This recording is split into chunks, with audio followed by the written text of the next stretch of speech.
Welcome to Ancestral Recall. This is Eli Kaplan, telling my Magic the Gathering stories and perspectives because my stories are best stories. What's today's topic? Invasion. For dinosaurs like me, in the year 2000, people who have been playing Magic for a long time, we wanted gold cards. They did things you almost never saw in other colors, and thematically, they were fresh, they were cool, they had these awesome frames. WotC promised us we'd see more gold cards that impacted Standard before when they announced Invasion. And when we saw the set, yeah, these new cards actually mattered, unlike, say, 90% of the gold crawworms that populated Legends. And then, Wizards told us that Invasion and Plane Shift were only going to focus on allied color pairs. Really? Really? Still, allied gold cards were still pretty cool at the time.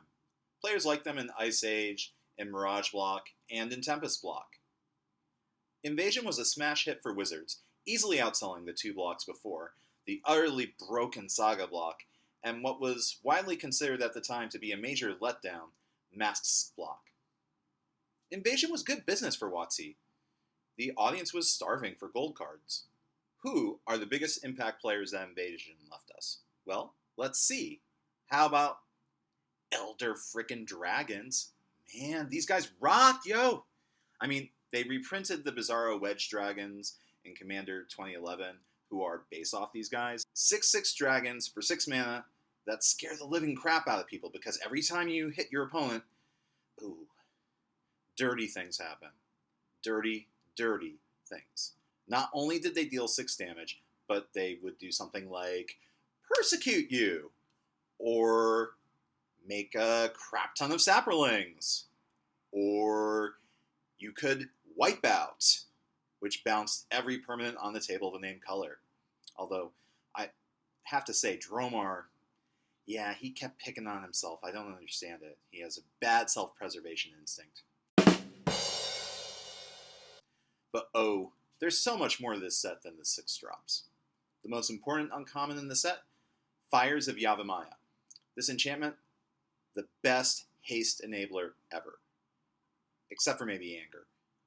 Could you guess how I'd feel if you forgot me? Could you? For 3 mana, you get to give all your guys haste, and you can throw a couple more points of damage in, or save a guy in the pinch of combat. So, it was just a brutal card and a key component of all the major aggro decks in the format. Fires of Yavimaya allows the fix. Imagine this opening. Turn 1, Mana Dude of your choice. Turn 2, Fires of Yavimaya. Turn 3, Blastoderm. Turn 4, Saproling Burst. This is a combination that's highly likely to take your opponent down to 0. Brutal, brutal. This deck, so popular at the time in the States, where when I was playing in Japan, people didn't read English articles so much. They didn't have a chance to read Zvi Moshowitz's 12-part epic. I did. In Japan, the hottest 2 cards of the set were Absorb and Undermine. Absorb, oh god. Blue-white control players, which for many, many years, the classic, most popular Japanese archetype, they loved Absorb because gaining life gives them more turns to set up their unbeatable combo, or whatever it is their win con is.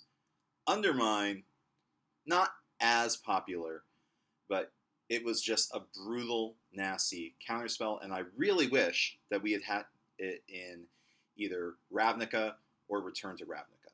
Because if you look at the flavor, you have these guys digging under the ground of the mage casting the spell. Suddenly, the street falls in.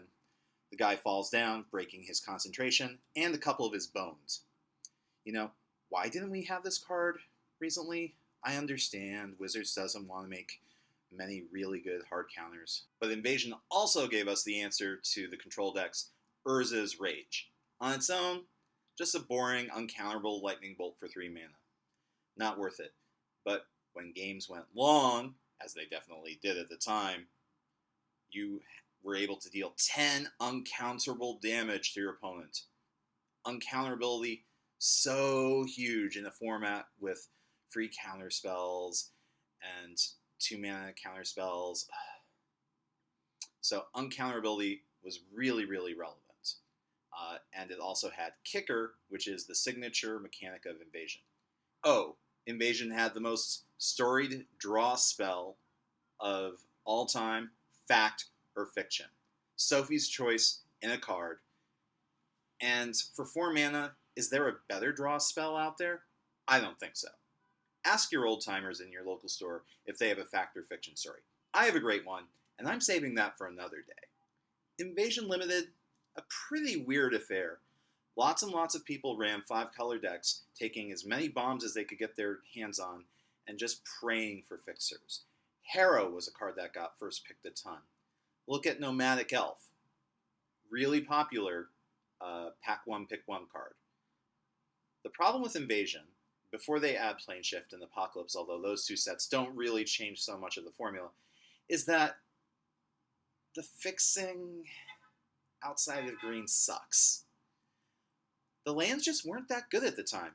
There was an uncommon cycle of comes into play tap lands for the allied colors, since we have in the core sets pain lands, and those were considered to be optimal color fixing at the time. Ugh. There was also a random legendary land, Keldon Necropolis, that had a horrible activated ability. 5 mana, sack a dude for a shock. Would it have hurt them so much to tap for red mana, at least? I did like some of the common mana fixers. This cycle of lands came into play tapped and tapped for 1 color, or you could sack them to get both allied colors. I know that today, lots of players feel really bad sacrificing lands, but as for me, I love the potential for a quick, one-shot, sharp spike of mana. But I'm not most players in 2013, though. Wizards has reduced the amount of feel-bad moments. A few years later, we get Ravnica Block, which has a completely different approach to mana. You get a lot more efficient, solid mana fixing for 2 colors, but you get Karoos, Shock Lands, Signets, which still are just absolute commander staples. Invasion Blocks has less fixing as a whole, and so much of it is concentrated in green, so if you want to play 5 colors, you're basically playing a deck with 40 to 50% green cards. So you have a lot more flexibility in Invasion, but so much worse efficiency. If you're building a cube today that has gold cards but wants to make playing gold cards more risky, consider. Instead of giving people access to really good, efficient color-specific fixing, which is reliable, you can pick Invasion-style fixing and stress the risk-reward ratio. Up the power of the gold cards, but make the deck builders pay through the nose for going down that road. That's my personal philosophy. You can give people magical Christmas land. Humbug.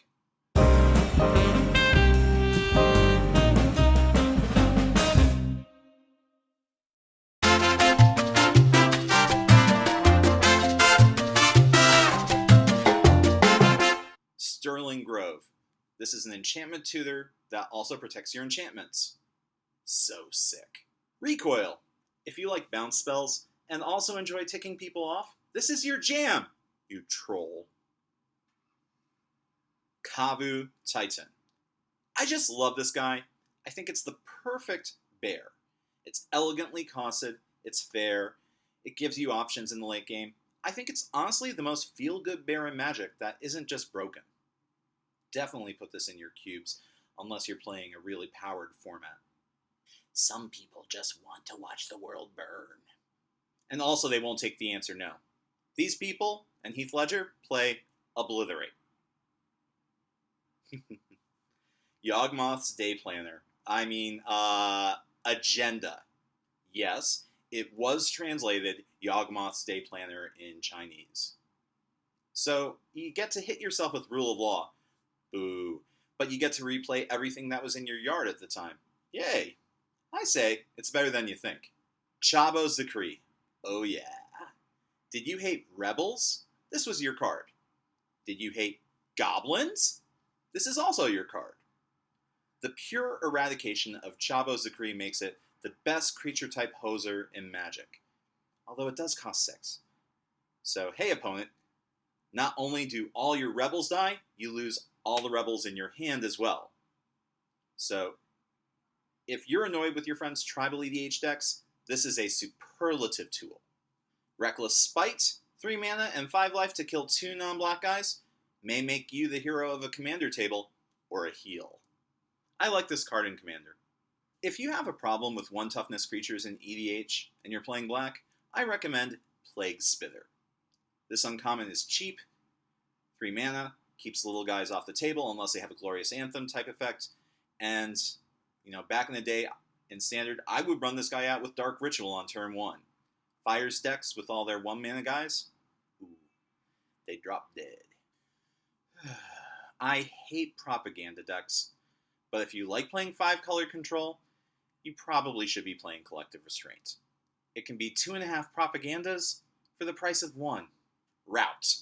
Wrath of God, possibly instant speed. Either you love this, or you hate the fact that this exists. What side are you on? Obviously, there are things I've missed in this retrospective. Tell me what I've obviously missed and how horrible that was, and how awesome your ideas are in the comments below. You can like this video here on YouTube, you can follow me on Twitter, or you can get in touch with me on Facebook. This is Eli Kaplan for Ancestral Recall, signing off. Good games, and good luck.